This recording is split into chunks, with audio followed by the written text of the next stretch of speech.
know you're hiding out there. You got 10 seconds to turn yourself in. Please, no.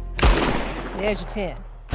Hey, what's up VG fam, Seb here, and I am joined by our deputy editor at VG247, fresh from LA, Kirk McKeon. Hey, how you doing? So Kirk, you've just been in LA, got to play some awesome games recently, but you also spoke directly with Rockstar about Red Dead Online and the Frontier Pursuits update.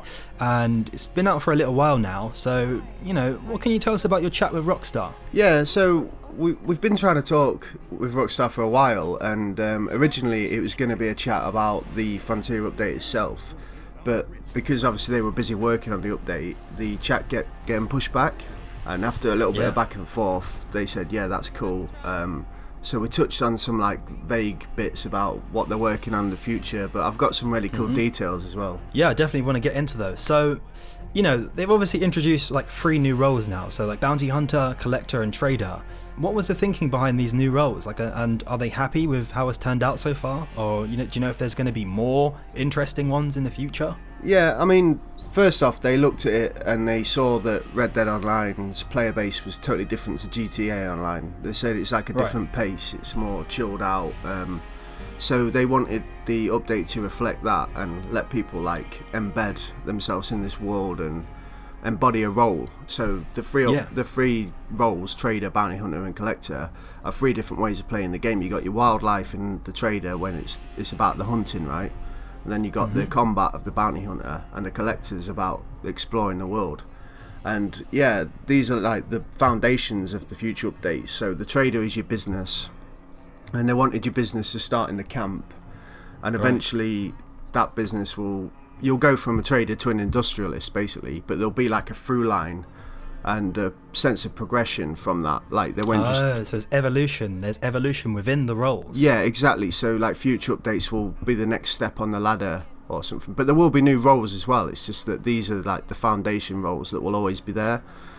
So things like bounty hunting, this was kind of already in the game, but now they've sort of created a reason to kind of pursue these types of things. Yeah, and obviously they've added the legendary bounties to the game now as well, which are little story missions, basically. But the bounty hunter as well, they talked about maybe in the future, a top level bounty hunter could become a lawman, and then you can hunt down lawless players. And they're going to create a role for lawless players as well, so people can roleplay villains if they want to. Oh, that's awesome. So the direction they seem to be going really seems like they're from the ground up trying to make the ultimate role-playing Western fantasy.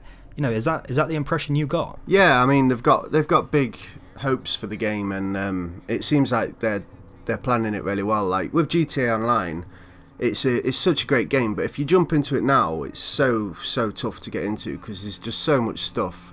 Everyone's rich, everyone owns condos and supercars, and it's just it feels impenetrable, whereas this is a bit more grounded, and everyone starts at the same level. So even if you jump in the future when all these new updates are out, you'll still start from the Frontier update and work your way through the updates.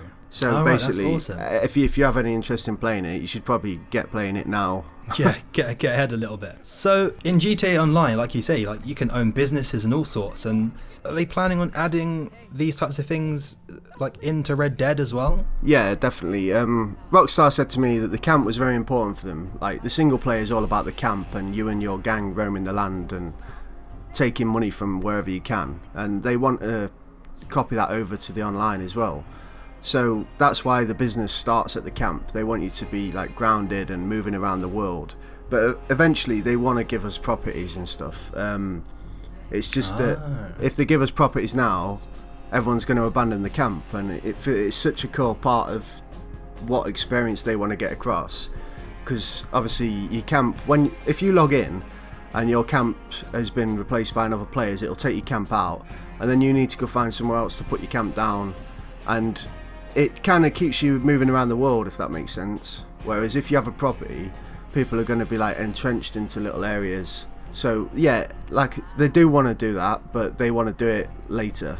Yeah, they have to find the right time, I guess, to implement that kind of thing. But it seems like they're thinking about all the right kind of things. Yeah, I mean, so there's one area that they've said that they're going to do something in, which is quite cool. I asked them about the photography mechanic, and like a photography role is something that they want to add in the future as well, which could be pretty cool. I'm imagining like a Dead Rising system where like whatever's in the photograph you get more points for, or compositions and stuff like that, which could be pretty cool.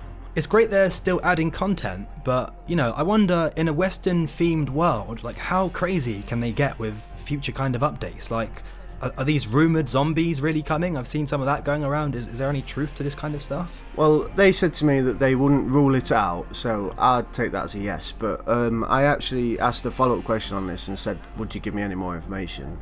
And here's what they said. They put, anyone who's taken a detour off the beaten path in Red Dead Redemption 2 will know the world has quite a few unexplained phenomena, and that's something we're keen to continue with Red Dead Online. But we don't have anything specific to share on that right now. Undead Nightmare was one incredibly fun idea we did on the original Red Dead Redemption, and we've been having fun with GTA Online every year at Halloween, but there's just so many possibilities and opportunities that we haven't begun to dig into just yet, end quote.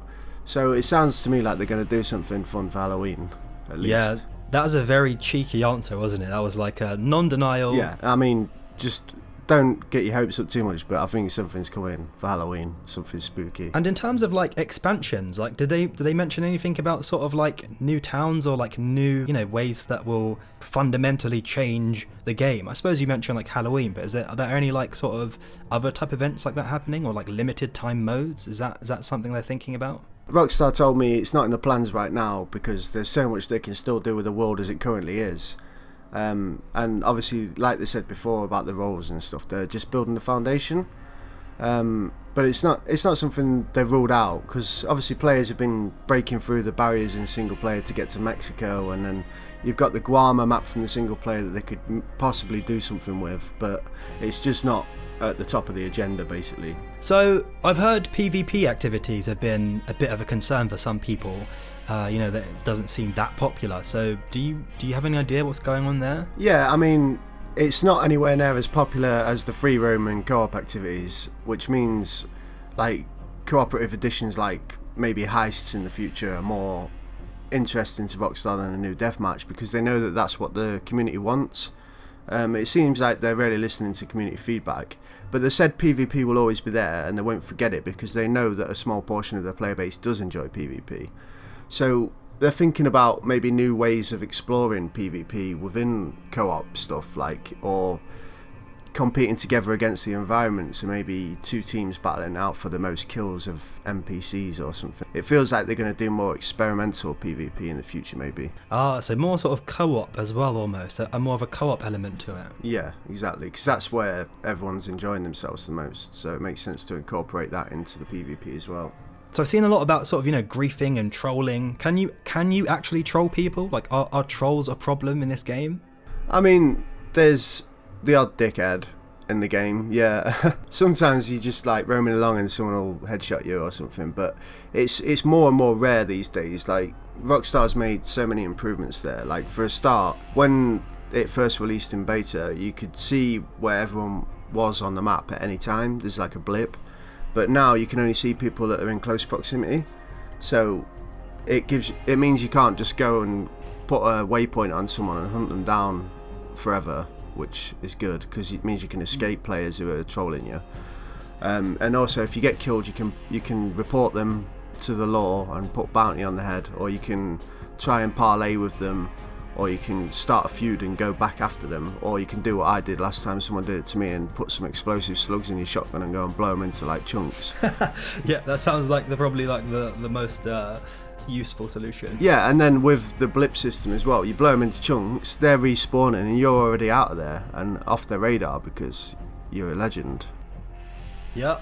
So, you know, like, how closely are Rockstar listening to the community? Because some games kind of just dish out what they want, but like you mentioned, it almost seems like they're being quite responsive in terms of like what they want to bring to online and what the fans want. Yeah, they're listening intently. I mean, even down to the small features, like people were crying out for ponchos and now they've got ponchos. I didn't realise ponchos were such a, you know, needed thing. Well, exactly, it's not. And I mean, if you're listing priorities, ponchos would probably be right at the bottom of the pile, but they saw that people wanted ponchos and they gave the people ponchos, you know. And it's something they were going to do with the role outfits as well. Maybe they're going to try and see if it works, but people have been asking to mix and match them, because at the minute they're like block outfits. You can change the bottom half and the top half, but you can't like mix and match the individual garments from them. They said like on a technical level it's difficult because of the way they've constructed the outfits, but they're going to look at it and see if they can do it, because they want to be able to do all the stuff the community is asking for. Yeah, that's really awesome. That's actually quite nice to hear. You know,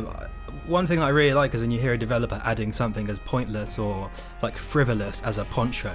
You know, like that just proves like they are actually like listening to like the grassroots players almost, you know what I mean? Yeah, exactly. So, you know, what's your overriding feeling then after speaking with Rockstar, Kirk? Like, are you satisfied with what you heard? Like, is this game going in the right direction for you? Like, as a player who's played the game a fair amount, like, is the game going in the right direction for you?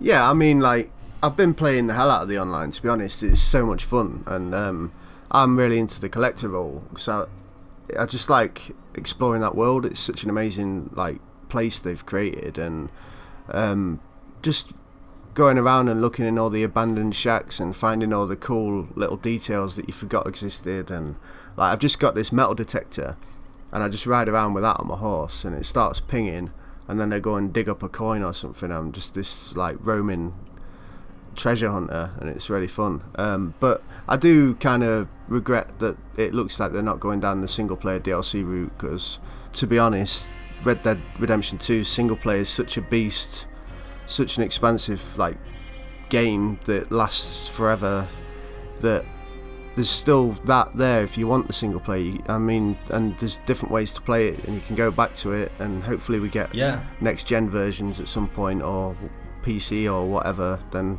we can all play it again in higher fidelity and just forget that single player DLC is probably not going to happen.